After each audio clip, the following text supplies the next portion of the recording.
Hello, everyone. Welcome to LA Not So Confidential. This is Dr. Shiloh, and I'm here with Dr. Scott. Welcome back, everybody. How are you doing, Dr. Scott?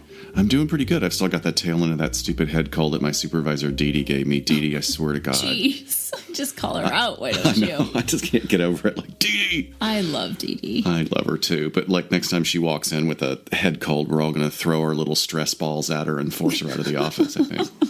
Things could be worse. They could be so much worse. We had a great weekend, didn't we? I know. We're just coming off of Lit Fest Pasadena past Sunday. That was really cool. It was so much fun.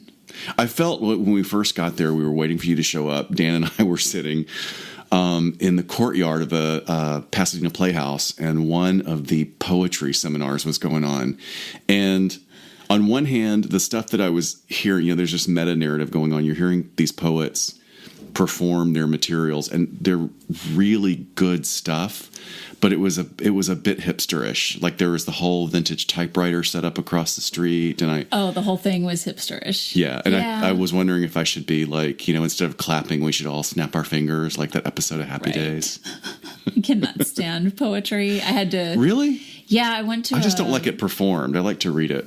Yeah, I guess that's what I mean. But I went to a book signing of my brother's once, and they had some poets there, and it was just so hokey. I don't know. I don't know. Maybe, as a teenage girl, I love to read it, but... Right. I think maybe, whatever. I don't know. I try and think, I wonder if it's like, maybe it's like I don't have a palate for it. That's what, maybe I need to develop an appreciation for that. Maybe I need to develop an appreciation for something other than horrific crimes. Whatever you want to exactly do. But yeah, we were on a panel with some really cool people. So it was a panel completely made up of true crime podcasters and authors. And Frank Gerardo, who wrote Burned, about the arsonist firefighter that we did our season opener on. Yeah. He was moderating the panel. And then Lori Orr, who was the daughter of that firefighter who co-wrote the book with him, was also on the panel. And Lori has become a really successful writer of her own accord. I mean, this is sort of an enormous traumatic right turn that her life took when suddenly almost as an adult. I mean, she was already an adult when she, found out that her dad was this serial arsonist that had, just left a swath of destruction all the way up and down the California. Yeah. Did you get to interact with her? I did. I got to, it was really neat to talk with her. And I wanted to, she's very quiet and reserved, and when she spoke, you could tell she was really, really well thought out about how she was answering, which is totally unlike me because I'm just start yapping. I'm just going to start talking. But I found her to be really fascinating, and also just having my own family experience of interaction with the legal system. I wanted to touch base with her and kind of reach out to her, and we were having this conversation. I know what I was going to tell you, because remember that whole interaction I had with Karen Kilgariff at the other Lit Gala, okay, where I completely embarrassed myself. Well, I somehow managed to do that again because I'm sitting there with Lori, who is gracious as hell. She's just gracious. So there's this really tall looking guy that looks like sort of straight out of central casting, that you would look like somebody that's on the front lines. Like he's got like a little flip notebook or something. He's taking notes, and Lori and I are talking, and he makes eye contact with me. And I think, he wants to talk to me. So I go very politely to Lori. I go, "Excuse me for 1 second. Hey, I'm Scott." And I reach my hand out, and he goes, "I'm waiting to talk to her." And then he's from like Time or Newsweek, and he's like a huge journalist. I didn't get his name or anything, but of course I was like, of course you are. Of course you are. Here she is. walked away in chagrin like a complete doofus. No way, I missed all of that. That's just, my life is just one string of doofus moments after another.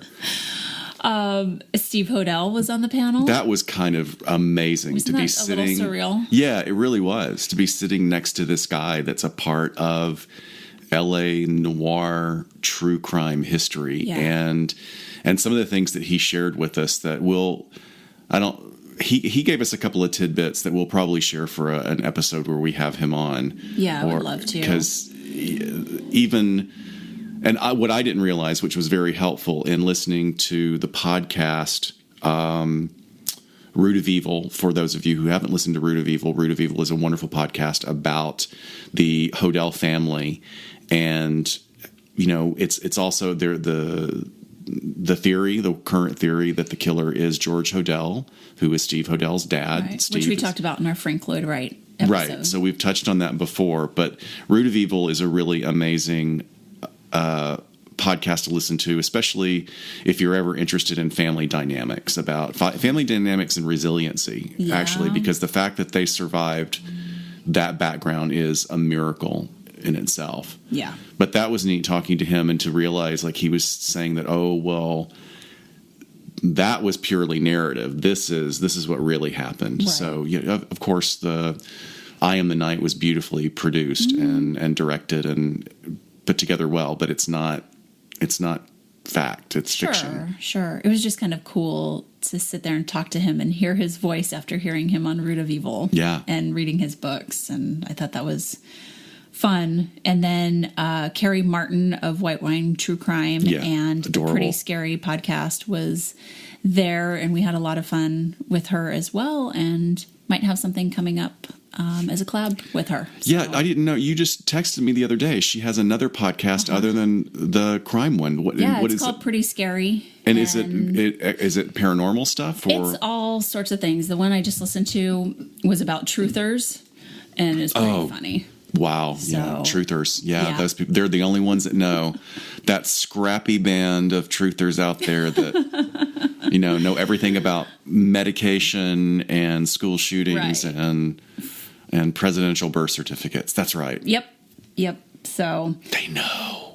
They know, Shiloh. I know they know. Because they watch YouTube videos. Exactly. Oh my God. But yeah, that was a blast. We had a lot of fun, and the room was packed, and it was cool. And thank you to everybody that came out. We really appreciate it. We thought it was just going to be our family. We actually filled up the room with some really great questions. There were several crime writers in the audience that, were very interested in all aspects of it. So that was cool. Yeah, absolutely. So have you texted me and a new podcast from Wondery. Have you been listening to The Shrink Next Door yet? No, that's the one. Okay, that's how off my brain has been, because I was finishing Root of Evil, and then I started Sleuth, which is also very good, about another crime. But The Shrink Next Door is pretty good. I listened great. to all 3 episodes that are out so far, but man, it's so funny because I listened to that back to back with. And tell what it's about again, because that's one of the critiques we got from one of our listeners, is that we actually, we refer to podcasts that people might be interested in, but we need to tell them a little bit of like what it's about, or if we mention a particular crime, give a little bit of background on it. Sure. We don't assume, because when we assume, right. Well, and if you hadn't interrupted me, I was going to tell what it was about, but it's totally fine. That's our I can't even think of a cute word for it. I know. It's our dynamic. I'm an interrupter. So it's about a psychiatrist that completely exploits a client like you wouldn't believe. And I'm only 3 episodes in, so. And it's true story. We'll see. True story. Yeah. Oh, yeah. Is it current or is it historical? No, I always just pray that it's like 50 years ago when it was the Wild West and all this work. No. It's fairly current, and from what I'm hearing so far, the guy is still in practice. So I don't know. That may end by the time this wraps up, but I listened to that back to back with our friends over at Yeah No Yeah. They just did one on Dr. Phil that they just released yesterday. You've got to send me a link to that one. So I've just been hearing all about, exploitative mental health professionals this week, and it's made me be on my game. Okay. Oh, you know what? Now I remember which sleuth this is. This is the sleuth about. Oh my God, I'm gonna get hate mail for this, I'm sure, but I'll deserve it. Okay. So it's about the community theater actor in Long Beach? And he murdered his best friend and his best friend's tutor in order to get their, like, not particularly impressive savings accounts funds so that he could take his fiance on their honeymoon together. What? And then there's clips from and he's in state prison now. He's up at San Quentin. His fiance is now implicated in being part of, either an accomplice, either though she got off with a misdemeanor for obstructing justice or something like that. But they had a Dr. Phil episode as well. But yeah, Sleuth, this is a good one too, because he's acting so bad. You hear him in interviews, and it's like an SNL skit with Shakespearean actor guy. Oh no, it's totally embarrassing. Oh, it's embarrassing. Wow. Yeah, it feels like there's a lull sometimes in true crime stuff, and then all of a sudden everything comes out at once, and I can't listen and watch enough. Like, there's not enough hours in the day. I feel like I need to start a spreadsheet. I mean, seriously, I need to. Don't be one of those people. I may have to, because I want to make sure. I'm sure there's someone already doing it. Just, you can download it somewhere and check it off. So today we are going to talk about the Anthony Sowell case, aka the Cleveland Strangler. And what we're going to do is I'm going to sort of wrap that into talking about sex offender risk assessment. I think that for both you and I, we probably get the most questions and eyebrow raises and inquiries when we used to work with sex offenders. Right. I actually just started doing that again. My private practice opened back up. You tell me nothing. I did not know about this. I just started seeing a client who just got out that I was seeing before he went in. State or federal time? He did state time in a different state. Oh, interesting. But he's back, and so he's back living here in California, and he's having to kind of figure out the whole probation system and treatment and what that's all like. So I'm not doing sex offender treatment with him because obviously he's going to get that somewhere else, but we're just sort of managing emotional regulation and getting him through kind of this transition period. So, but yeah, there's so much interest when we talk about that. Well, I should say there's interest, or there's like disgust. That look of fear, like, oh my God, please stop talking to me about this. Right. I've witnessed that before. Yeah. Because I'm, verbally vomiting on somebody. I know. This is so cool. Let me tell you about this horrible crime. Do you find, like, working around a lot of law enforcement officers, when you bring that up, are they just like so put off by it? It's interesting because, I think a lot of people that aren't in the psych community, well, even within the psych community, there are people that are in this line of work for many different motivations. And one of the things I think that comes from my MFT background really sort of laid this foundation for understanding that even the worst of our society are human, and to have compassion for them on some level, and to understand that very rarely does anybody just come fully formed as a sociopath into this world. Sure. Something happens to them, or things that are out of their control. And more that we find out about sort of genetics and hardwiring, we're realizing that those have a big impact on it. So while the area of sex crimes is challenging for me as well, and I'm like, there's a high burnout rate in the people who do this kind of work as clinicians, and there's a high burnout rate for the cops. Like everyone really in the criminal justice system. I have stats on judges that oversee these cases and the nurses that are doing the sexual assault testing. Yeah. Like, everyone is touched by it. And I have a detective I work with who is like the greatest guy. Well, I work with wonderful people. I'm just knocking on wood right now because I really love my job so much. And, it's not unusual to hear even the nicest ones go, I think they should all be killed. Right. I mean, they have a really harsh... Yeah. And I have to go, okay, if I'm going to have compassion for humanity, then I have to have compassion for these people who are parents. Right. And what they're thinking about is, oh my God, how can anybody do that to a child? Sure. If that happened to my child, I understand. Sure. But it also, we, as clinicians, as researchers, we have to look at the big picture and understand that doesn't help. Yeah. We have to think bigger. Yeah. I always, through my experience of teaching some of this stuff, including sort of this risk assessment stuff that I'm going to go into, when I would teach to law enforcement, I very quickly learned how I had to phrase things. Oh, yeah. And that it wasn't just because I was a doctor and was coming at it from this clinical standpoint. You're right. They're still parents. They are people who are prosecuting these crimes. So they're putting a lot of investment into putting these people away, as well as interacting with the victims. Whereas I've never interacted with the victims. That would be the hard thing for me to do. God bless those people that can do that work. And I think they, say, well, if you're cut out for that work, then good. I'm glad someone's doing it. Right. But it is. It's about phrasing. It's about phrasing, because I think we can come off so clinical and cold and like, here's what it is. And they're just coming at it from a different place. Yeah. Which I think is, you have to. I'm not really sure that if I was in law enforcement, I'm not sure I would have the bandwidth, or I would have the luxury of being able to think in big picture. They have to think in big picture in other ways to be able to investigate and prosecute these crimes.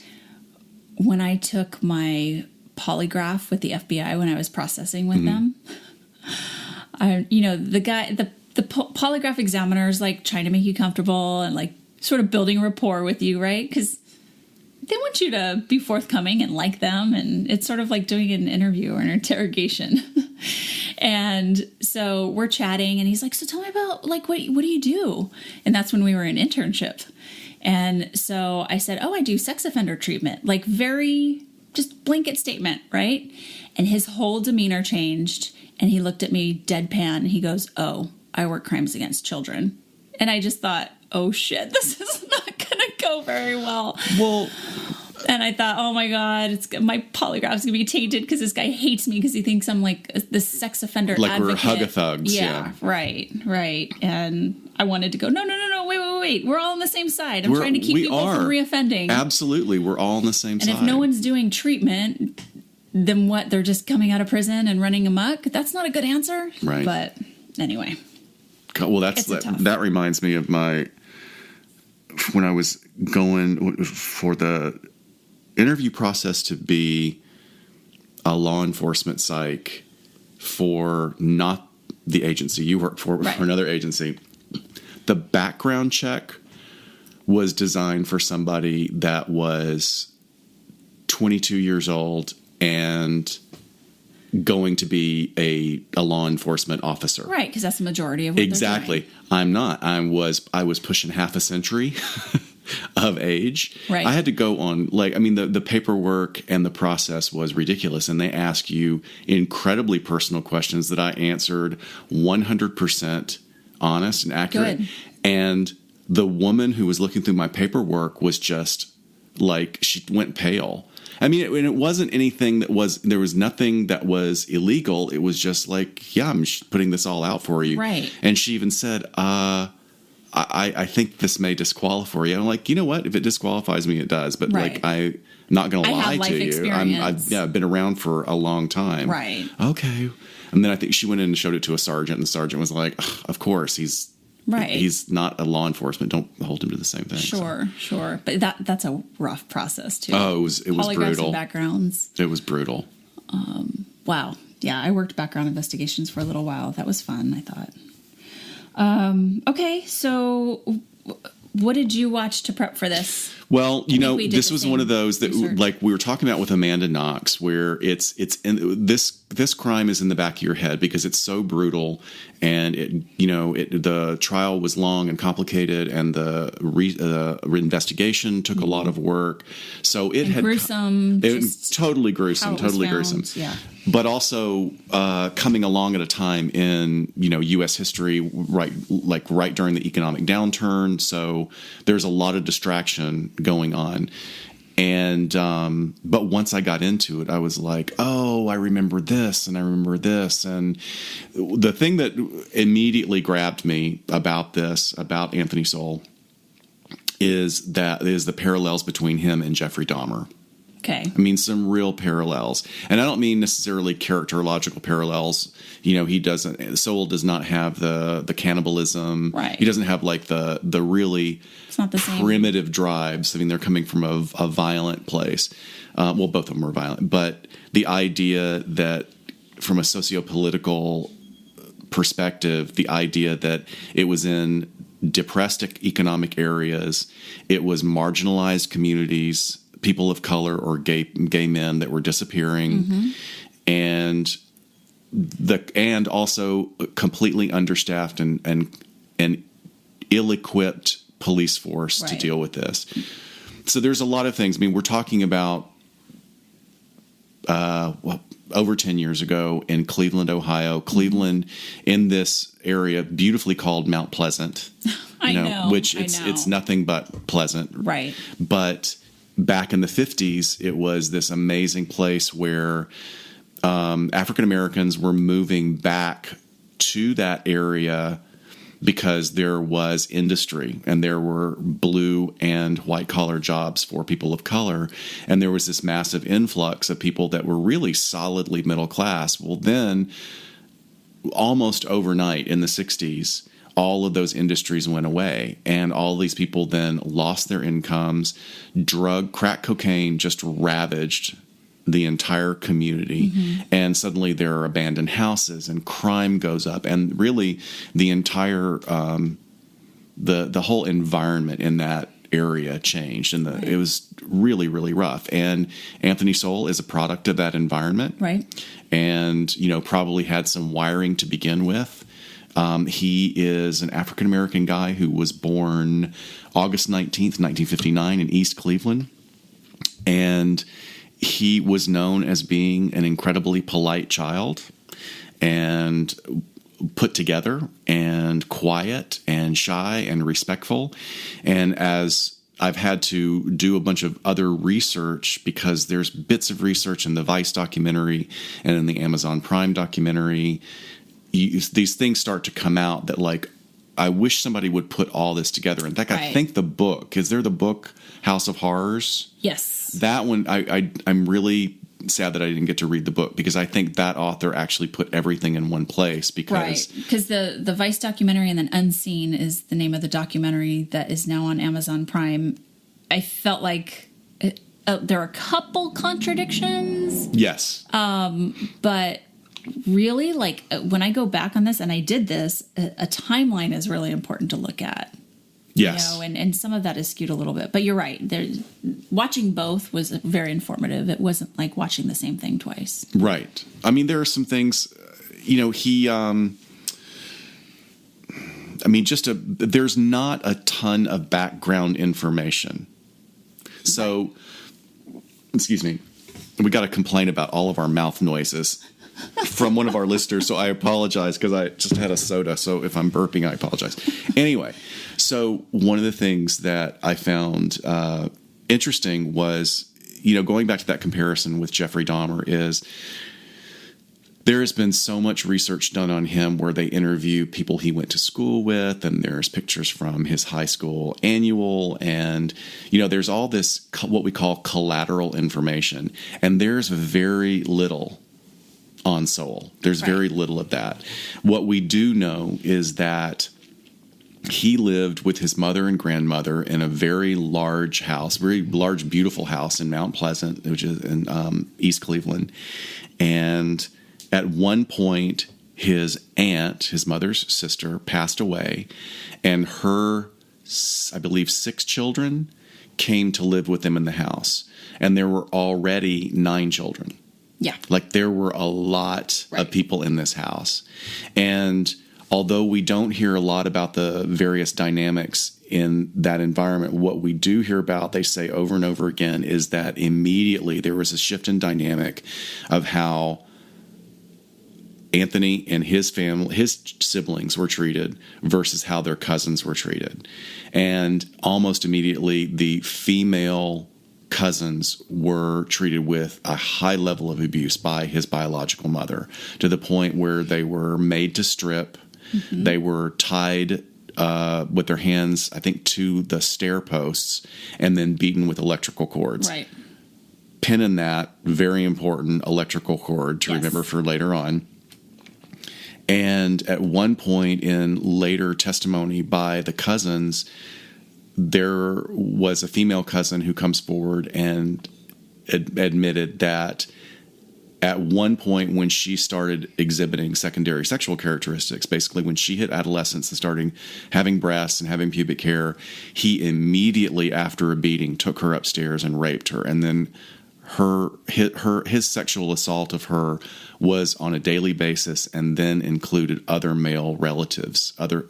And she doesn't say if any of her direct relatives, but definitely his brother and an uncle. Right. So there was... She was 11. 11, right. Started. So pretty horrific level. Right. But what's interesting is that with all those kids in there, if it's happening at that level, it's happening at a macro level as well. But we don't see any information on that in the 15 different sources I looked at.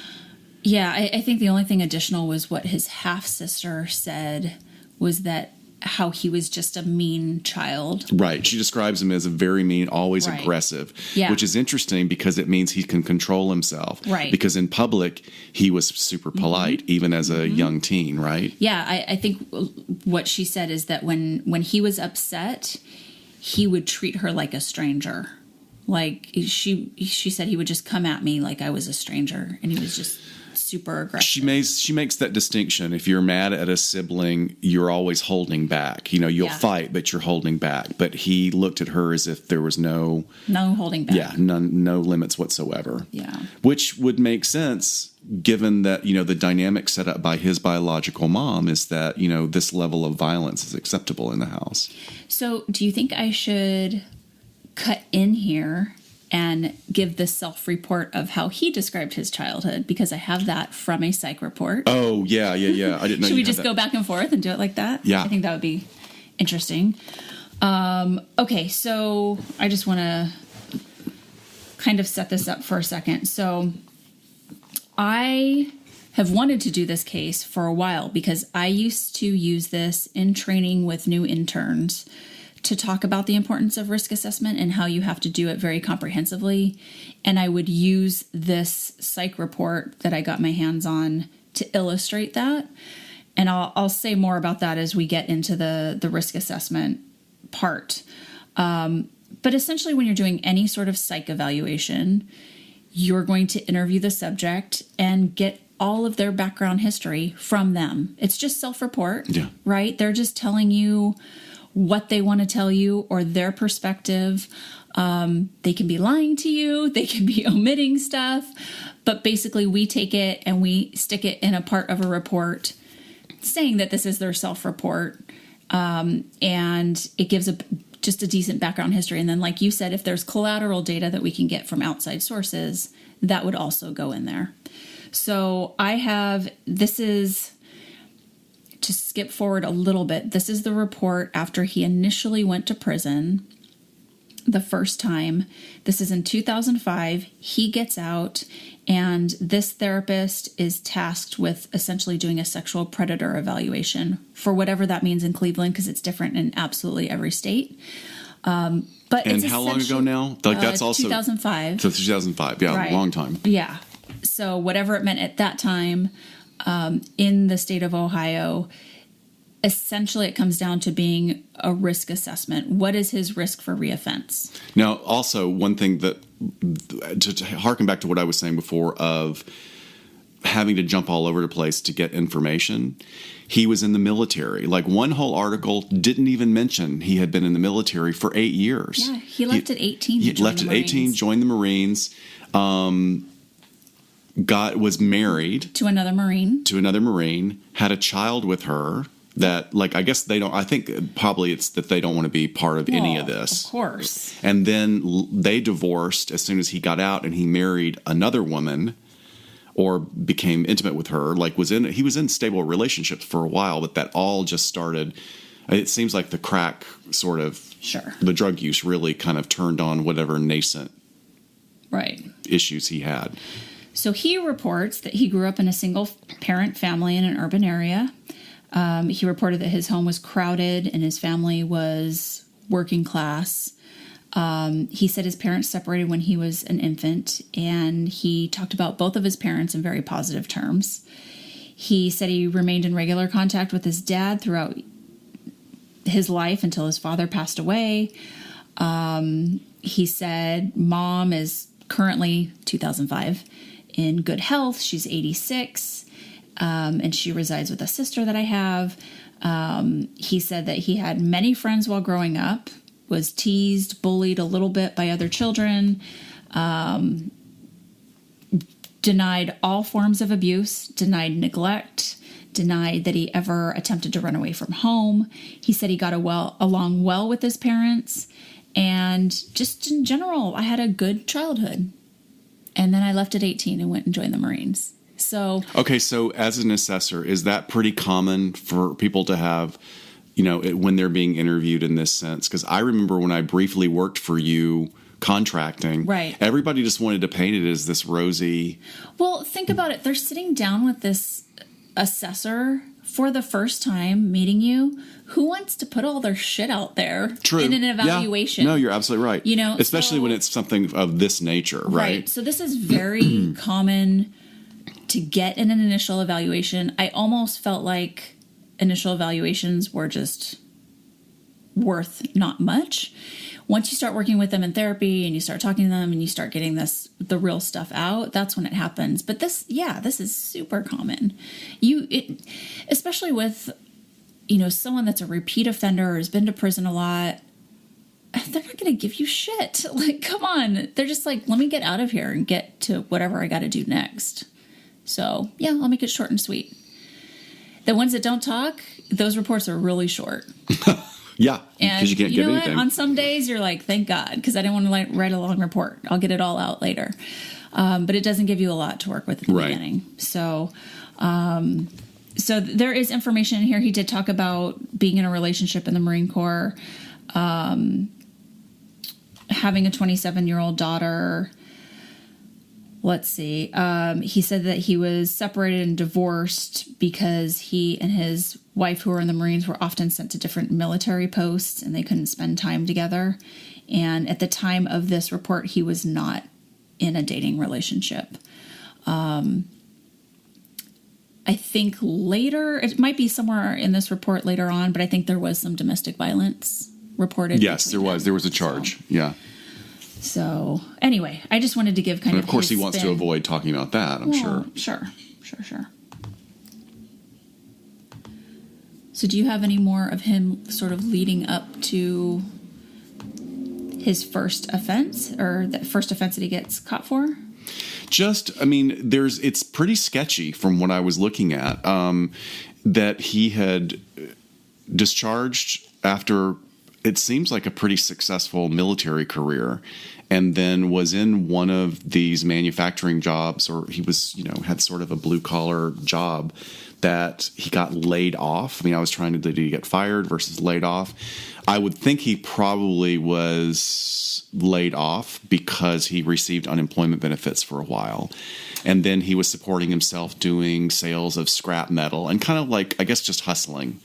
And he ended up in this 3-story house, which that's another thing that bugs me, is like, they don't give us, did he own the house? Was it a rental? It was this massive, looks like a 3-story house, with an attic and a basement, on the corner of a street. Right. It was in very bad disrepair, but you look at that house and you're like, it's kind of big space. That's a big space for one person. All of the houses were sort of like that on the street. Right. They were big family homes. But what's interesting is so the house has since been torn down, and I think it's in the Vice documentary, and they go back, and the lot does look really small and narrow, and they kind of stand there and they're like, wow, it looks small now without the house of horrors here. Well, that's being married to a production designer that has taught me, like, space actually expands when something's in it, because it's all about our perception.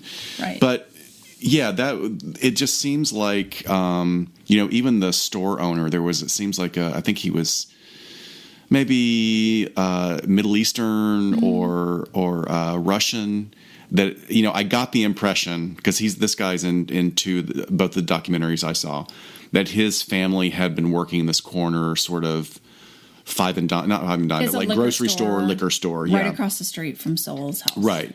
So he, said very nice things about it. And said, like, he was always polite. I saw him on a regular basis. And then everything changed. And then he described, like, the physical changes of him losing weight and the dark circles around his eyes. And then seeing him actually purchasing crack, and Anthony sees him and gets has, embarrassed. like, really shameful look. And then he also gave the shopping list, too, that he was coming in buying heavyweight garbage bags and, other things like cleaning supplies. Well, Not enough. Not enough, because when you see the inside of that house, it's almost, the inside of that house looked like Ed Gein's barn. Yeah. If you ever see those pictures, which are pretty horrific. Just a note about his teenage years. So at 16, he was arrested and adjudicated as a juvie for breaking and entering. Okay. So, So look, a little start of something there. Right. So, I think we talked, I don't know if we mentioned it last time about one of the trainings that's kind of floating around for us to take advantage of, and a colleague of mine took it. And one of the new theories is about personality disorders really having a strong biological basis. And I'm not informed enough to have an opinion on that. I want to learn more about it before I start making any kind of opinions and jabbering. But I do find it interesting that some of the defense, I guess when he went to retrial, they tried to say that he had been given improper defense and that they hadn't looked at the factors involved in his upbringing, which, I think that's a very interesting take. I mean, right. He was exposed to violence. I'm sure if he was exposed to a woman that was so disinhibited that she beats her own nieces and nephews with an electrical cord, naked, in front of her other children. And yes, that is very traumatic. I will be the first one to admit that that's traumatic. But you don't imitate those behaviors unless you have a little conduct disorder or sociopathy already in your makeup, right? Right. And then because you put on top of that substance abuse. Right. And we did, because there were literally 15 other kids in that house. And they didn't become serial killers. Although a couple of them were engaged in, there were probably several of them that were engaged in sexual activities that were inappropriate for their age. I bet. Yeah. I bet. So the crime that this report is sort of linked to is a rape charge from... Crap, where'd it go? Oh, and by the way, like this report 1990? Yeah. So the report that we're referring to, for anybody who's listening that would be concerned about confidentiality, in a case like this, when something's being adjudicated in a defense position and their mental health is supposed to be a part of that process, that makes it part of the public record. Right. So it was, there are a couple articles about this report actually being leaked by a judge at some point. But they were able to track back that he signed a consent form saying that this is not confidential, that it would be used in court proceedings. So we do that with most forensic type documents and assessments, saying, look, this is going to be used in court, which can be made into public record at some point. And they acknowledge that, and they actually have a consent sheet that he signed acknowledging that. Because it did come up later on, maybe in sentencing or something like that this was out there. But you can Google it and find it. This isn't like, some therapist in Ohio sent it to me in the mail or something. Right, that would be bad. That would be bad. So the crime that we're talking about is from 1990, and a woman by the name of Melvette Sowell. She was raped by Sowell in his home. She escaped out onto the roof and was able to signal to a neighbor to call the police. And they moved forward with prosecution in that case. And he was found guilty, and he was sentenced to 15 years for this rape. So this one was 1990. I just want to highlight that he was discharged from the Marine Corps in 1985 and came back to East Cleveland. In 1988, a woman by the name of Rosalind Gardner was found strangled in the neighborhood. Right. That went unsolved. In 1989, specifically February of 1989, Carmela Prater was found dead in an abandoned house. That went unsolved. In March of 1989, Mary Thomas was found strangled on the same street. That went unsolved. Those were not any of the bodies that they ended up finding, but that was all. It fits the timeline, and between him coming home right. and this rape that he was convicted for. Which also we should say that in domestic violence, well, not even going into the realm of domestic violence, but strangulation is a particular form of violent act. It's not like it looks in television or the movies or how it's been fictionalized. It is a brutal, intimate, personal attack on another person because it's not an instant death. It takes quite a while to kill someone by strangulation, whether it's with your hands or with a garrote or an electrical cord, as we come to find out. It's a lot of commitment rather than impulsivity. Absolutely. And watching somebody slowly die. Right. Over a period of like 6 to 9 minutes. Yeah. Yeah. So it's not this instantaneous thing that they get up and walk away with. They have to be really committed to that act. Right. So that by saying that, I'm trying to illustrate that that's not a common way that somebody would kill someone impulsively. Right. Right. When he goes to prison, so he refused to participate in the sex offender treatment program. Oh, so wow. usually in prison, they cannot make you participate. As part of your post-incarceration release, you do have to participate. Yeah. But inside prison, especially federal prisons, have more standardized, structured programs for sex offender treatment programs. It's voluntary. And not a ton of people take advantage of it. No, well, you remember when you and I did groups for our federal parolees. It's like, well, why would I have taken that treatment? I didn't do it. I mean, that's what I would hear from three-quarters of the guys that I was treating. And they don't incentivize it in the federal system because some they do, like a drug abuse program. They'll say, okay, maybe we'll let you out 6 months to a year early if you take this program. They don't incentivize it on purpose because they want people to take it that really think that they need it. And some people do take advantage of it and do the hard work and get a head start. We want to give credit to those. I've had clients that did it and then were sort of mentors to kind of go out and recruit other people that needed to be in it. And I thought that was kind of a neat thing. But he refused to be part of the program. Interestingly, there was an inmate that was, I think, a cellmate of his that said he was very sort of protective and territorial over the female guards. So if another inmate would give a female guard a hard time, he would go confront that inmate. Which he also did with his cousin. I do remember in one of the research they said that, or maybe it was his half-sister, because there's one female relative that still feels very connected to him. He witnessed as a teenager a girl her age confronting her, like on the schoolyard, and she reports that the level of aggression that he threatened that other girl with scared her. Oh, really? So that kind of behavior had already been set into motion even as a teenager. Wow. So he gets out. This assessment is done.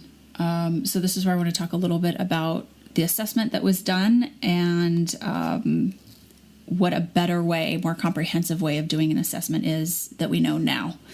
Because it's the whole approach has evolved, right? Right. And this report actually doesn't have the name of the therapist on it, which that's great. And so this is no disrespect to the therapist that did this because I don't know what it was like working in this field in 2005. I know in California it was very loosey-goosey. There weren't standards yet. There weren't, here's what you need to use as assessments. None of that existed. Now it is all very standardized. And California, honestly, was one of like the last to jump on board. Oh, I didn't know that. Yeah, you think that we're like... Well, we are in so many other ways. Forefront. We're progressive in that way, right? But it's come a long way. But it's a really good way to illustrate why, if you do one assessment and capture sort of one snapshot, it's not the whole piece of the pie, right? And so in this assessment, you do the background history. This therapist also did what we called the ABLE assessment for the sexual ABLE. interest in children. What does it stand for? What is that's an acronym, right? Oh God. Assessment. I don't remember. We don't even remember. Do you remember do you want to explain what it is just real quick? I barely remember. It's been so Okay. long. I haven't done one in probably So let's talk about 7 the ABLE. years. Yeah. And then, oh Jesus, I have so many like war stories from sex offender treatment. Okay, so the ABLE is looking for deviant sexual interest, and there's different versions. Generally, we're looking at interest in children or violence. And so what you do is you sit the client down at a computer. This one with the slideshow, Yes. the altered photos. The 1980s. Oh God, they were so bad. Okay. So you sit them down at a computer, and basically what they're doing is rating each photo that comes up on a scale of how interested they are in that person in the photo if they are to be having some sort of sexual contact with them. Right. And so just for further edification, there are no nudes. Right. It's kids from toddler All the way up. all the way up to adult. like almost maybe just under middle age, and fully dressed, Right. Maybe Maybe I think bathing suit. maybe a bathing suit, and I think we were told that some of the photographs had actually been digitally altered so that they were like they might be mixing features of several different people. Maybe. But it's like, kind of the 80s kind of crinkle glamour girl Yeah. with the big hat, turned around looking over her shoulder. And then there's, maybe like a 10-year-old boy in swim trunks at the beach, like just smiling at the camera. So Right. it's all over the place. And it's not actually rating what they're reporting, sort of this Likert scale of what they're reporting. It's measuring something else. That's what they think that they're. That's what they think. They're supposed to rate it on a 1 to 10 point Likert there's- scale yeah. of their interest. Like, does this photo interest you? You Right. fill in a little radio button. Yes. But it's actually measuring something else, which I'm not going to tell you the secret of what it measures. And they have to keep their hand on the mouse of the computer at all Very times. important. They have to keep their There's hand on the all these mouse. like structured instructions. I'm going to coin that term. So there's that, and she did give him that assessment. That's not the one I'm going to be talking about. I'm going to be talking about the Static 99. So the Static 99 is a tool to assess risk for future offending. It's a rubric, right? That's what I remember it being, because there's points. Yes. Like you scale all of these aspects of their life. Yeah, so there's 10 items, and you look at each item and you give them a point, and then the total falls into a range from low risk, medium risk, high risk. There's actually several more categories now, but at this time there were some limitations to it. And it's I think I explained this before. It might have been in our paraphilia episode. But risk assessment, it's not fully predictive. We can't predict the future, right? So it's in the same way that insurance companies assess how likely are you to get into an accident. Actuarial. So if they want to charge you a higher premium, they would look at your risk factors. Right. If you're somebody that does high risk sports, if you're like an adrenaline junkie, right, your rates are going to be higher. Yeah, if you're a teenage boy that has a sports car, there's two factors right there that put you at higher risk. You may be the safest driver or the best person at your sport, whatever you do, jumping off buildings or Parkour. climbing rocks or whatever. But they're going to say, okay, you're higher risk, so we're going to charge you a little bit more. So the way that the static was developed essentially is that they looked at sexual offenders who had reoffended over and over again, and they said, what are common factors that these people have? And that's how they came up with each of these items. So item number 1 just looks at age. So if you are younger, you are more likely to commit another crime. Because people age out of crime, because your brain gets developed, you're not as impulsive. you're more impulsive and more driven by like testosterone. Yeah. The second item is whether or not you have lived with an intimate partner for at least 2 years. Interesting. So that is basically looking at like relationship stability. If you're able to have stability in areas of your life, you are just less likely to commit a crime. We should probably put a note in that. And I don't know if we talked about this in other podcasts, but that is also a huge factor in passing your psych eval if you're going to be a cop. If you haven't been in a long-term relationship, that really is a red flag on your profile. Right. Wow, there's a lot of overlapping. I know, isn't it? That thin line. It is weird. And so, that really counts against like younger offenders because maybe they haven't had the life experience of being in relationships. But it's like, too bad, so sad. I've had clients that were members of the clergy. Just their lifestyle is they don't have romantic partners. Oh, well, you're still at higher risk because of that. You're still going to get that ding on your... You're still going to get a point. Yeah. Item number 3. It's like golf. You don't want the high score. Right. Yes. Item number 3 is looking at a history of violence because we know what's the best predictor of future behavior? Past behavior. So 3, 4, and 5 all sort of look at history of violence, of non-sexual violence, and then of prior offenses. So have you been charged with offenses in the past? Do you have a criminal history, essentially? 6 looks at, have you been convicted of offenses? So we can kind of look at, okay, how much have you been arrested for? And then what did you actually get convicted of? Item number 7 looks at convictions for any non-contact sex offenses. And then... Did we go over what non-contact was? No, I think we have before, but go ahead. Very quickly. But non-contact is like pornography, owning pornography. So that may be a person that never actually has physical contact with a victim, but it's still against the law, and it's an indicator of potential problems when they're... Right. And the reason they sort of parse this out is because if you have a contact offense, so an offense where you actually assault a victim in person... But you also have sort of this variety of non-contact offenses as well, where you're luring people online or you're viewing child pornography or illegal pornography. Then it just shows you have a more variety of sexual offenses. Which is not good. No. We would much rather you have like one specific little channel for your perversion. And then items 8, 9, and 10 look at your victimology. So item number 8 is, do you have any unrelated victims?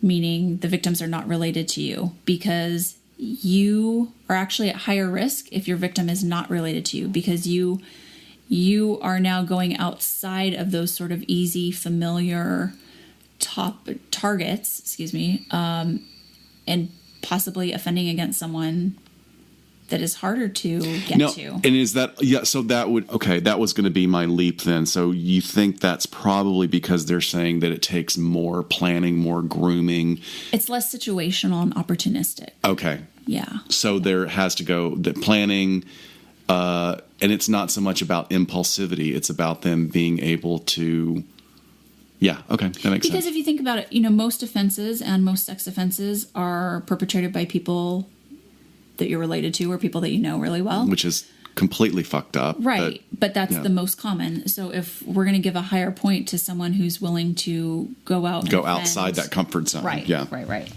9 is looking at any stranger victims. Now, if maybe the person's not related to you, but maybe they can also not be a stranger.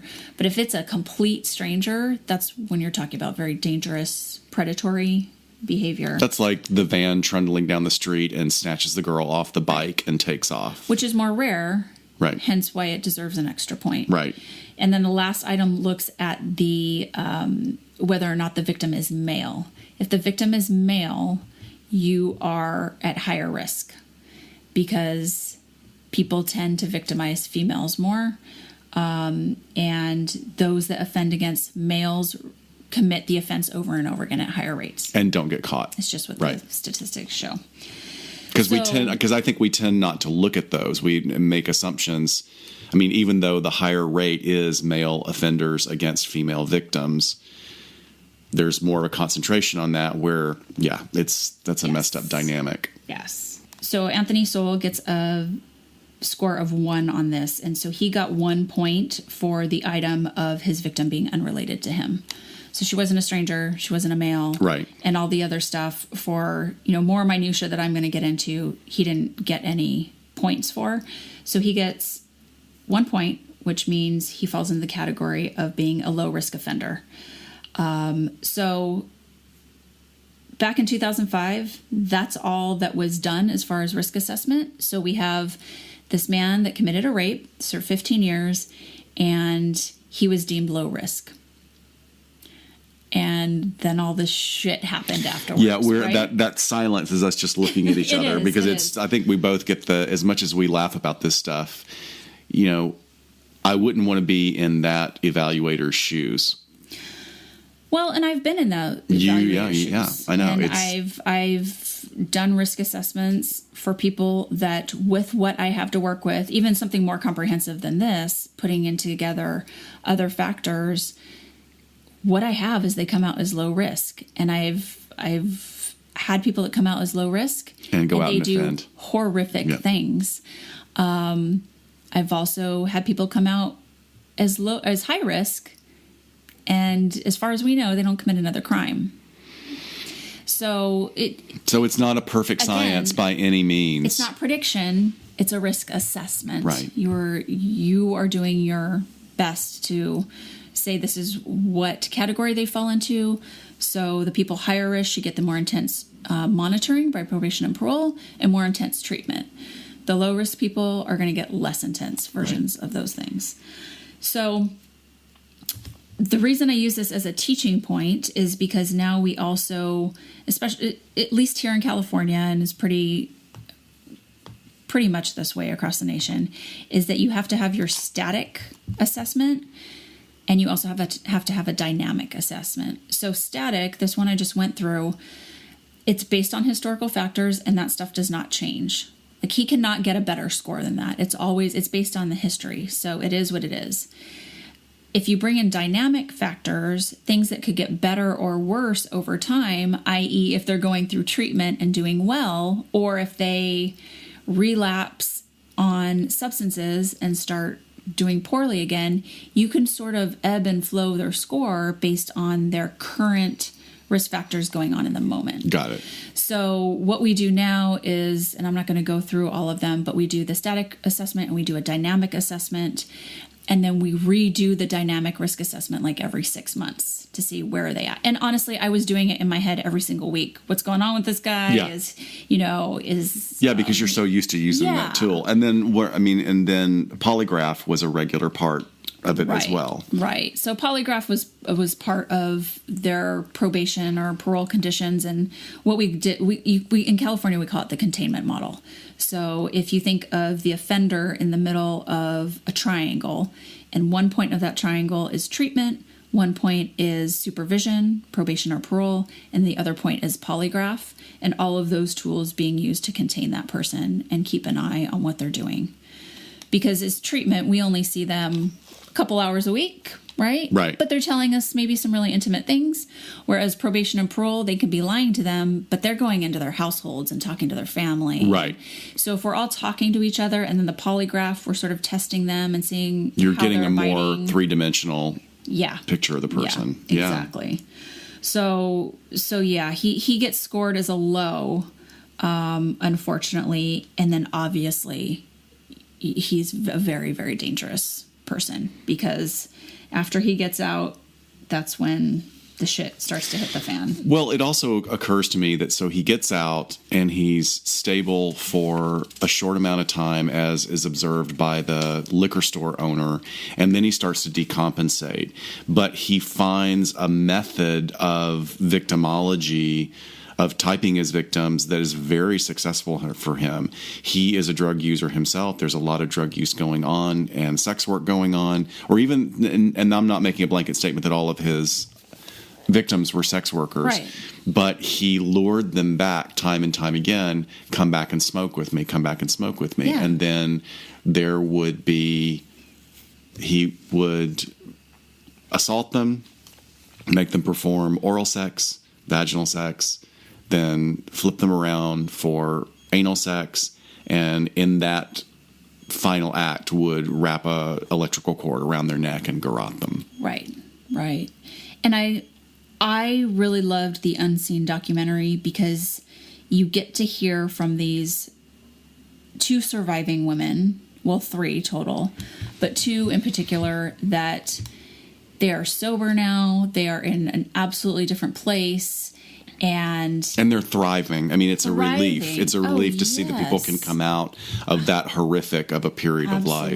Absolutely. And for them to tell their stories of survival and just really, I thought it was an incredibly powerful documentary.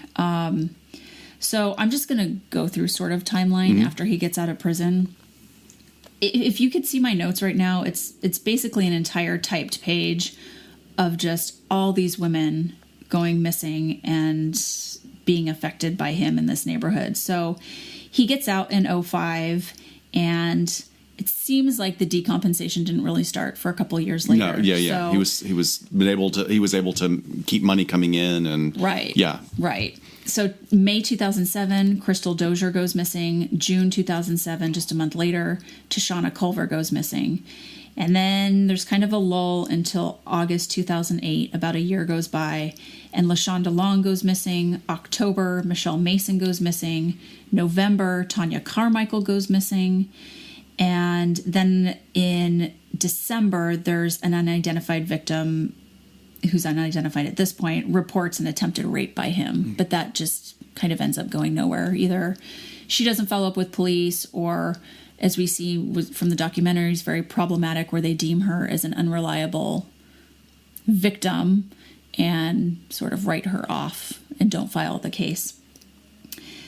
2009 really amps up, and so this is when he ends up getting caught. But early 2009, I don't have a date, but this is when a woman by the name of Gladys Webb is attacked by Sowell, and she goes into the police department to report it. And this is really disturbing piece to watch. Yeah. Where she is just beaten and bleeding and walks into the police station, and they tell her, "You're bleeding on our floor. Get out of here." She has like a really deep laceration on the pad of her thumb. And after they turn her away, 6 women were killed within that year. So January, Kim Smith goes missing. April, Nancy Cobb goes missing. Spring of that year sometime, Amy Hunter goes missing. June, both Janice Webb and Talacia Forston go missing. September, Diana Turner goes missing. In late September, the 22nd, is when Latundra Billups, also known as Lala, she's the one that escapes from him, where just this horrific story that she has to tell on the stand, where after he's done raping her and beating her, she gets up and says that she has to use the restroom. And she's walking to the restroom, and she doesn't know if he's behind her or not, or what's going on. And on her way, looks over at this open door and sees a headless body in the other room. And she said, "I just had to pull it together and use the bathroom." And I did. And I opened the door, and he's right there. And he says, "Oh, you're going to go tell, aren't you?" And she just switches on the charm. And she's like, "What do you mean? You know, you're a little rougher than I like, but it's fine. I'm not going to tell anyone That's anything." what saved her life. Absolutely saved her life. She goes arm in arm with him down the front of the steps. And she said as soon as she was out that door, she just booked. She's like, "I just got high. And I knew no one was going to believe me." But she does end up going to the police, which is what eventually brings arrest warrant to his house. So just once again, emphasizing something that we talked about at the beginning, all of these women were black women, known to be drug users. Right. A lot of them actually had come from very good backgrounds, but living in this environment where they were exposed to this level of economic trauma and opportunity for substance use. They were pulled. Several of them share how they got pulled into, and they're very honest about how they got pulled into substance use. And let me tell you, folks, there's no judgment coming from here because everybody deserves a chance to heal and recovery. Crack is an unbelievably addictive. I mean, it's one of the ones they talk about, that and heroin, of just immediate addiction. But just the idea that these women were considered throwaway. Yeah. And in fact, in one of the documentaries, the liquor store owner he witnessed the fall of the neighborhood over a couple of decades, and his brother was killed in front of him, point blank, by shot in the chest 3 times by a trio of young men who came in that were high on crack and came in to rob them. So now I understand that this guy has a particular view. He closed his store there and opened a store in a different neighborhood. But in one of the interviews, I was really gobsmacked when he says, I wish there were, did he say 100 or 1,000? 1,000 he said, I wish there were 1,000 Anthony Sowells. Why? In the interviewer, you can hear the incredulity in the interviewer's voice, like, why? What do you mean? He goes, because he's cleaning it up. Cleaning up what? Cleaning up the garbage. What's the garbage? All of those crack users. Yeah. So here was this person that came from a particular position. I want to make room for his pain, but I think that's a particularly horrific way to describe any human beings, and especially 11 that he was convicted of, but we now know that there were likely many more victims. And for them to be considered garbage is that's part of the problem. That's part of the problem why this crime took so long to get solved, is if you've got the police that are understaffed and undertrained. Right. You know? They didn't even have a missing persons unit. This is Cleveland freaking PD. Believable. And it's less than 20 years ago. PD. Exactly. And it's not like 1945, it's just half a decade ago. So the story I just told with Lala Billups, that was on September 22nd of 2009. That same morning, prior to that happening, the police or probation department had been by his house to do his sex offender check-in and didn't go in the house. Again, one of those stories of, not going in the house. I don't know how they didn't smell. I mean, people have been complaining since 2007 of a dead body smell. Well, that's a whole different part of the story. Like that. Well, they have been, like you say, they have been complaining this whole time, and everybody else was getting blamed for it. Like there was literally, his house is next to a sausage factory. But a sausage raw meat or cooking meat does not smell like a cadaver, a dead body. You ask any EMT, any law enforcement officer, any ER nurse.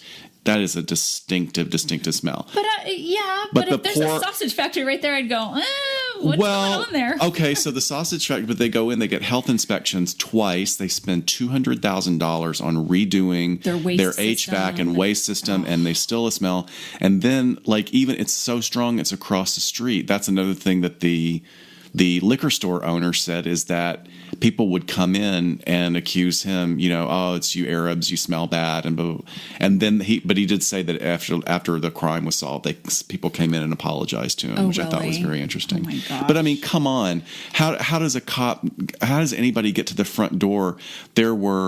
By that time, there were 4 bodies in the house, plus multiple body parts. I mean, some of them were mummified. Oh, yeah. They had been there so long. Right. And in all this different weather. Like, how can you not know? Right. Because after her incident, I mean, at least Jeffrey was putting them in freezer bags and freezing them. Stop it. Oh, my God. I'm going to be hit by lightning. Jesus. So that incident happens with Lala. And then exactly a month later, is when we have the video of Sean Morris, a female, Sean, and she is being attacked by him and decides he tells her he's going to kill her and starts closing the windows of the room she's in, and she decides to just hurl herself out a window. So she falls out of the second-story window in the little space between his home and the sausage factory, and there's surveillance footage from the sausage factory of her falling out naked, Anthony walking around out there coming to get her naked. And there's a passerby that's interviewed in the Vice documentary that's like, what is happening? And Anthony's like, oh, this is my woman. This is my woman. We're just having sex. She fell out the window. And so the guy calls 911, but Anthony goes to the hospital with her in the ambulance. Hey, just a side note, that actually is a paraphilia. Did you know that defenestration is a paraphilia? No. Defenestration is sort of a French derivative of getting sexual thrill from throwing somebody out the window. Oh my God. Okay, So but back to everything. So they call an ambulance. So she gets taken by ambulance and wakes up, and the nurse is like, she's like, I need to call my husband. And the nurse is like, oh, your husband rode over with you in the ambulance. Oh, that's so creepy. And then, but she turns to the nurse, and says, that wasn't my husband. That was not my husband.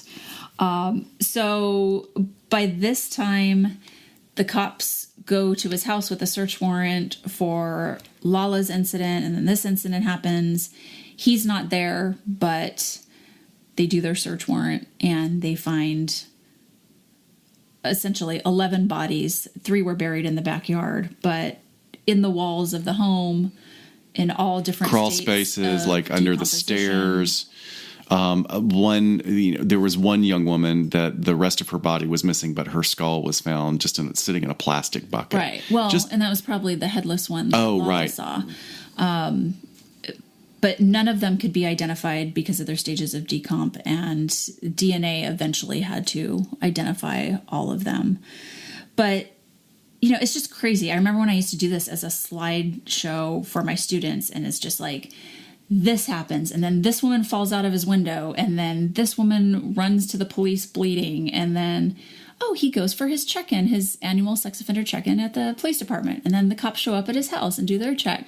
And the liquor store guy is saying that at this point in the whole timeline, Anthony stinks to high heaven. Because he's living among those dead bodies. He now just reeks of it. So he's walking into the parole office and the sex offender office, like, they didn't notice this. You worked in the jail. Do you remember those horrific smelling feet that people would have that smells like barf? I don't even want to go there. We're about to have dinner, so let's be a bit. Yeah, let me tell you, folks. We're having turkey meatloaf tonight, We're having turkey meatloaf. But, oh my God, yeah, working in a jail, you would walk through 4 different microclimates of smells. We had this one particular person that no one would want to arrest in my city because it smelled like barf when he took his shoes off, and the jailers were like, I am going to kick your ass if you arrest this person. Oh my again. Gosh. Oh my gosh. So he gets eventually arrested. There's some interrogation footage in one of the documentaries. I think it's really interesting. He never admits to the offenses. He says he's having dreams about the murders. Yeah. And says, he wants to help identify these people, but he never gives any information. Well, I have to also say, in that clip, I encourage everybody to watch these documentaries because they are very well done. But I was not impressed with the interrogation skills with those guys. No, maybe it's a clip. I'm going to say it's a clip. Okay. And I think they are talking to him in a way that they think would build rapport with him, and that he would probably feel more comfortable. I don't know. I'm not a black man in Cleveland, so I don't know what would be. Well, it was 2 black officers, right? So maybe, I don't know. It just felt like very. I don't know. It just, but you're absolutely right. It was only like a 35-second clip. Are you talking about kind of the nonchalantness? Yeah, he's eating the chips, and he's that's to break him down for just rapport. Like, we're casual. This is Okay, yeah, it was real casual. Let me just smoke here and let's just talk like guys. And I'm sure it's different at other points, but I don't think. It wouldn't surprise me that he wouldn't give them anything. Yeah. Okay, going back to my notes, I want to note that there is a mental health expert that testifies, Dr. George Woods, at the trial. He does a 57-page report that he made after interviewing Sowell in 2010. He talks a little bit more about his childhood, witnessing relatives having sex with each other. Says he remembers being abused by his mom, but he only says like a handful of times. Again, he's just minimizing it. but talks about some of the beatings with the electrical cord, and that he would often be beaten because the basement wasn't clean enough, some things like that. So, it opens up about a couple of things. He ends up getting diagnosed with obsessive compulsive disorder, PTSD, some cognitive disorder. It's not, I don't have that report. This is just a summary, as well as irritability and dissociation. Here, I'm not directly doing the report. That just seems like a real all over the place. Yeah, that is not really. Because he's not even saying anything about Axis 2, which would be the person, which would have been even then was the personality disorders. Yeah. Why are you not touching on that? I don't know. Where's he getting the OCD from? That he Let me tell you, his OCD certainly wasn't about cleaning that house, because that house is like just nasty. That he would obsessively count. Oh, right. Utensils in prison, other inmates, food, things of that nature, I guess, while in prison. But yeah, you're right. He wasn't obsessive in the cleaning or washing of hands or anything like that. Or even following through with disposal.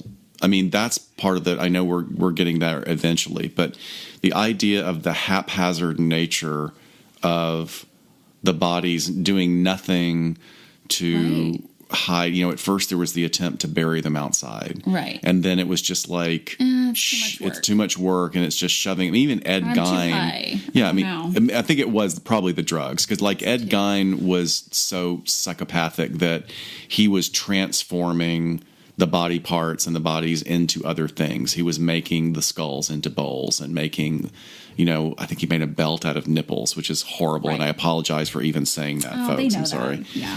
But the idea that it's just this filth, and also these women that are going in, it's like, I know I know you have a horrific substance abuse problem, but you're going in and having sex. He also starts punching them immediately, but that smell, you could smell it from the street. But what's waiting at the top of the stairs? Drugs. Crack. Yep. And alcohol. And two of these survivors have amazing stories about, and they are open about what the level of their addiction. Right. Where there was one woman, her entire family tried to stage an intervention, and her daughter, her 9-year-old daughter, is crying and screaming, "Mommy, please don't!" Laying in the middle of the street, and she's like, "Nope." She goes, "I chose crack over my daughter." Oh, it's so heartbreaking. It's heartbreaking, but it's also amazing to see that people can come back from that.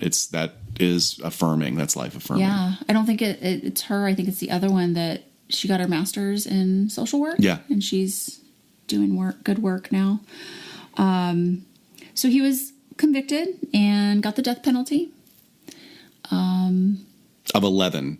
Convicted of the 11 bodies found in his home. And then there were 85 additional counts of disturbing a corpse. It wasn't just the murders, rape, the sexual assaults, tampering with evidence, all of those things. And really, the only thing that connected him, the only witness, was the one woman that saw the dead body in the other room. That's why it was so important for her to recount that horrific story on the stand. I don't know how all these bodies got here. I don't know. I just bought the place like this. I don't know. Yeah. So this is a rough case.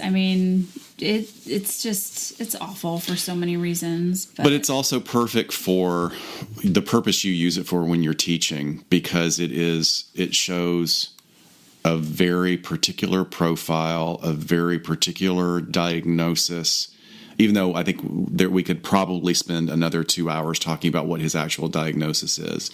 And we'll come back to that in a second. But the other thing that I just want to highlight again, and I apologize if I sound like I'm just beating this horse, but the idea that this would not have happened in a white neighborhood. Well, it would not have gone unseen. It wouldn't have. Right. In almost any other neighborhood. But these people were just considered, they're drug addicts. They're not worth the effort. And as a result, 11 people we know are dead. Mm-hmm. And possibly about 3 or 4 times more, I would think. Right. I would really like to know, I bet they are continuing these investigations now, is that period where he was overseas. Oh, gosh, I know. Checking out to see if there were strangulation deaths while he was deployed in the military. Right. Yeah, in 2014, the Federal Department of Justice issued a very scathing report on Cleveland PD, and from everything from, police brutality and corruption on up to including things like there were only 13 detectives in their sex crimes unit. They didn't even have a missing persons unit. Right. There were over 4,300 rape kits that were backlogged. Just for an agency that size, really ridiculous stuff. Yeah. And I don't know what came of that, if they got some federal oversight that had I think federal oversight stepped in, and I think there's improvement, and there has been some economic improvement, which is good. Right. But yeah, this is a particularly brutal example. But you're right. A good case to sort of highlight how risk assessment's done and why it's so important to do it comprehensively. Well, and we think about, as much as we're dinging this original assessment, I want to emphasize that while that interviewer could probably have gotten a good bit more information, there was a bunch of information there was no way they were going to get. They didn't have access to it. He certainly wasn't going to provide it. But we look at the background, and he was exposed to violence. He was exposed to sexualization at an early age, allowed to. What's weird is how I have a feeling that people are specifically not talking in the family, because then, if we talk about it, we're going to have to incriminate a lot of people that were engaging in these behaviors, because any other, let's think about Abducted in Plain Sight, that documentary. We're getting details of everything. Yeah. So the idea that this particular case has been in the public eye for so many years, and yet we still get this very limited amount of information, I think is telling. Yeah. I think she would have been able to get, or whoever would have been able to get more information with asking those questions, specifically if there was a dynamic assessment in there. Things... It's not just, have you been in a relationship for 2 years, but what was it like? Oh, there was domestic violence? Okay, that's it. That's not really that stable. What's your social network like? Your social network says a lot about what your behavior is going to be like in the future. What's been your impulsivity in the past? Other areas of stability, like employment. There's deeper dives that you do with dynamic factors, again, that can change over time. They can get better, they can get worse, but it just would have given so much more information, or just more prompting questions to start getting that stuff out. So quick, just off the top of your head, what would you say diagnostically? Because I think we both agree that we're not getting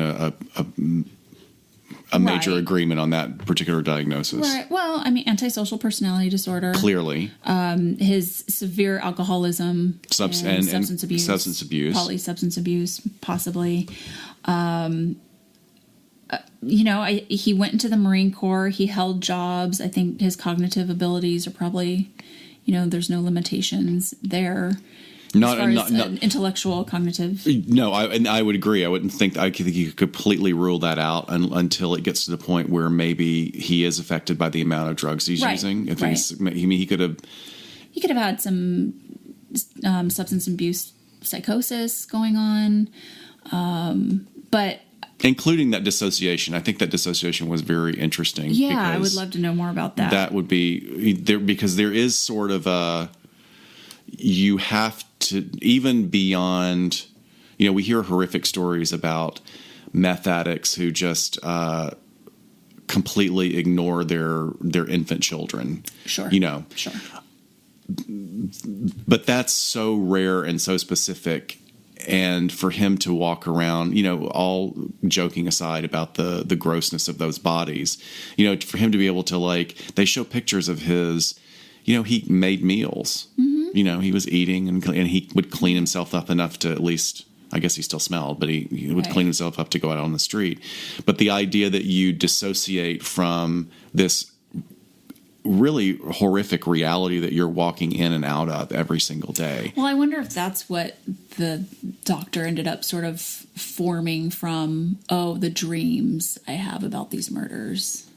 Yeah, but that's a little bit of a cop out. I think that's a bit of an excuse. I wonder if there could have been an underlying mood disorder. Well, and sexual sadism, clearly. If you're punching them in the face, it might be to incapacitate them, but I think it's to inflict pain and violence. Yes, and he had Strangulation. He also was on a dating site. He was on alt.com, which is a fetish site. And he was looking, he was putting an ad out for him as a dom looking for a sub. That's right. So, I mean, can you imagine like, oh, here's like this profile I'm meeting, and you walk into this, stinky den of horrors. That would have been awful. Oh my God, I know. You've like picked out your Beth leather harness and you show up for this. You show up to that. Bat. I shaved my legs for this. I wore my best ball gag for this. All right, let's end it there. I'm done with him. Yeah. All right. Anything we need to talk about that's coming up? Okay, what we have coming up is we are going to be meeting with Carrie Martin from White Wine True Crime, who also has the other podcast that I need to bone up on, which is really scary. Pretty scary. Pretty scary? Pretty Yes. scary. It's fun. Both of them are fun. So give them a listen, and we'll let you guys know which one and when we'll be on and all of that. True Crime Podcast Festival. Coming up. July, Chicago. Get your tickets. We got a project coming up with Nick and Jessa from Getting Off podcast, and that we'll give you more information on that. Yeah, we want to be able to put that out before the festival, so kind of leading up to that, we're going to do a crossover with them. And we got new stickers. We got fancy stickers specifically for the True Crime Podcast Festival, which is, if you're nice to us, folks, we'll send you a sticker. I hope we'll see you in Chicago. I know. Anyway, that's all for us this time. We will see you next time on LA Not So Confidential. Bye, folks. Bye-bye.